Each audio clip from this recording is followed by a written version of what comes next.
Senator is now running for his third full term in office, and in a state Biden won by 13 points in 2020.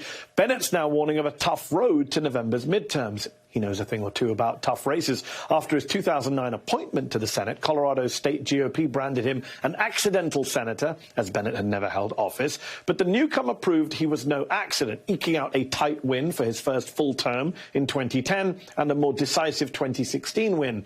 This time, Bennett's up against Republican businessman Joe O'Dea, a man who beat out the insurrectionist candidate Democrats may have been hoping would win that GOP nomination.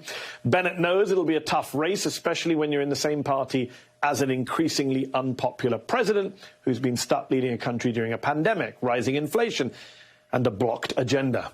Something the Colorado senator I know feels frustrated by. So how is the 2+ term Senator Bennet campaigning this time around? Where does he feel the Democrats have gone wrong, and what is he hoping voters see in him and in his party come November?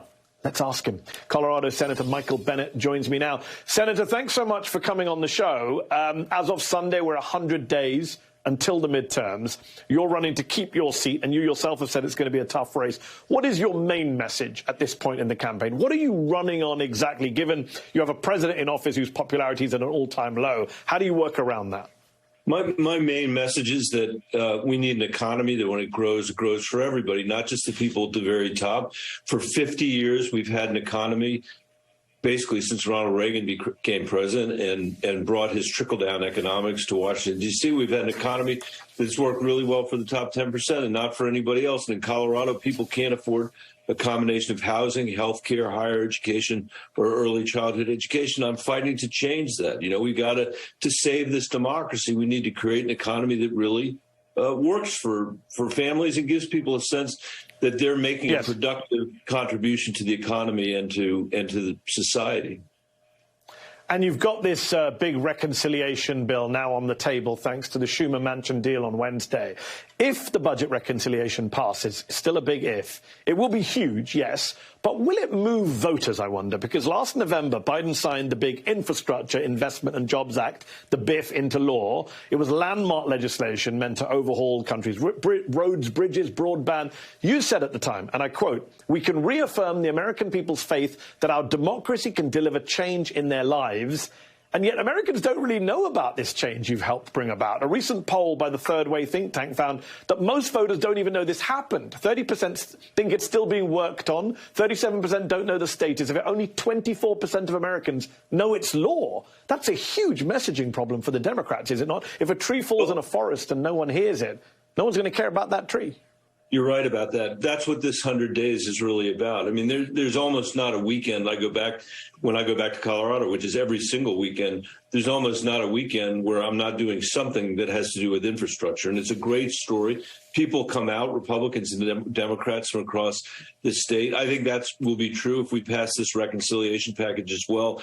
There are massive benefits for Colorado's economy and the climate provisions, the tax provisions for clean energy manufacturing, for example, and of course, the very important provisions that will dramatically reduce the cost of drugs and prescription drugs in this country. I mean, we're going to cap seniors' out-of-pocket expenses by $2,000, and we're going to, for the first time in American history, Medicare is going to be required to negotiate drug prices on behalf of the American people. I can't think of anything we could do right now that would be more popular with the American people, especially when they're facing the kind of inflation they're facing.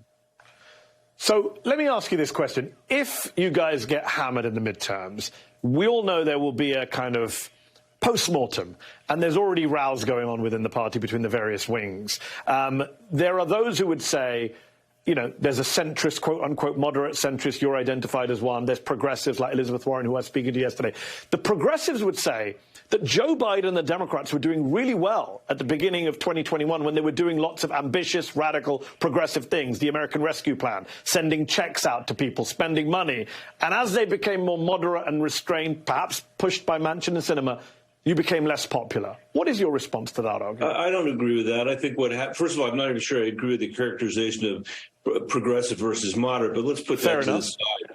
I think what we're dealing with here is we've got very high inflation. We've got very high gas prices. It's true all over the world, but that's cold comfort to people in Colorado that are paying $4.50 for gasoline. So we need to be able to have a conversation with them about what's caused this, the supply chain issues that we're confronting as a result of coming back from COVID, the energy prices that we're confronting as a result of the economy getting much better, and then Putin invading Ukraine. These aren't excuses. These are the facts. And yes. My opponent in this race, who, by the way, has said that Donald Trump bears no responsibility for January 6th, who said he would have voted for every one of Trump's Supreme Court nominees, who says that he opposes the law that we've passed in Colorado to codify a woman's right to choose. He keeps saying the only number that matters is 9.1% because that's the inflation number. Well, the number is 9.6% in the EU. I'm not sure Joe Biden caused that problem.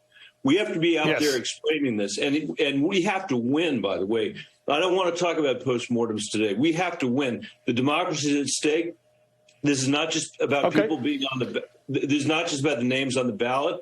And if you believe, as I believe, that the democracy is at stake, it means Democrats have a moral obligation to win seats in Wisconsin and Pennsylvania and Ohio and Colorado and Nevada. Which we cannot lose those seats, because if we lose them, we're going to lose them to people that don't actually believe in the democracy. Yes, indeed.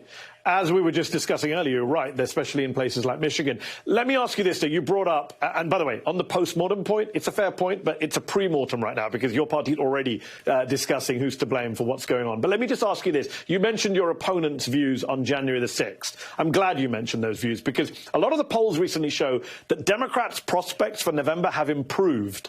And many would argue that's because of the January 6th public hearings. It's reminded people of the extremism and radicalism of this GOP. It's reminded people of the Donald Trump threat, which still exists. Isn't that an argument for your party to be much more aggressive about Donald Trump and about GOP extremism, which maybe you haven't been as aggressive about as you could have been? Well, I think that I hope very much that what comes out of the January 6th hearings is that Donald Trump never has the chance to run for president of the United States. That is what I hope the result will be. I think for people like my opponent who's saying Donald Trump bears no responsibility for January 6th, I wish he would watch some of the January 6th hearings because he'd know that's completely untrue. And I do think the party is very extreme. I mean, you see it with Mitch McConnell saying he might pass a national abortion ban. You see it in the wake of the Supreme Court overturning Roe versus Wade. You see it in their inability to even vote to cut drug prices for seniors in this country, which is what we're doing right now. You see it in their inability to support provisions that are incredibly important to dealing with climate change. And I think above all else, you see it in a world where they want to double down on an economy that has worked only for the people at the very top and not for everybody else. I think every single Democrat can agree with the last thing that I said. Am I disappointed that we haven't reversed the Trump tax cuts on the wealthiest people in this country? So, absolutely. Am I outraged that the Democratic Party didn't fight hard enough for the child tax credit, which I worked on for so many years with Sherrod Brown, that cut childhood poverty in this country in half? I absolutely am. But now is the time to win these races. That's what we have to do now. We cannot afford to have Mitch McConnell become majority leader of the United States Senate. That would be a disaster. We will have to leave it there. Senator Michael Bennet, thank you so much for your time. Appreciate it. Still to come, while we naturally focus on congressional races in the midterm,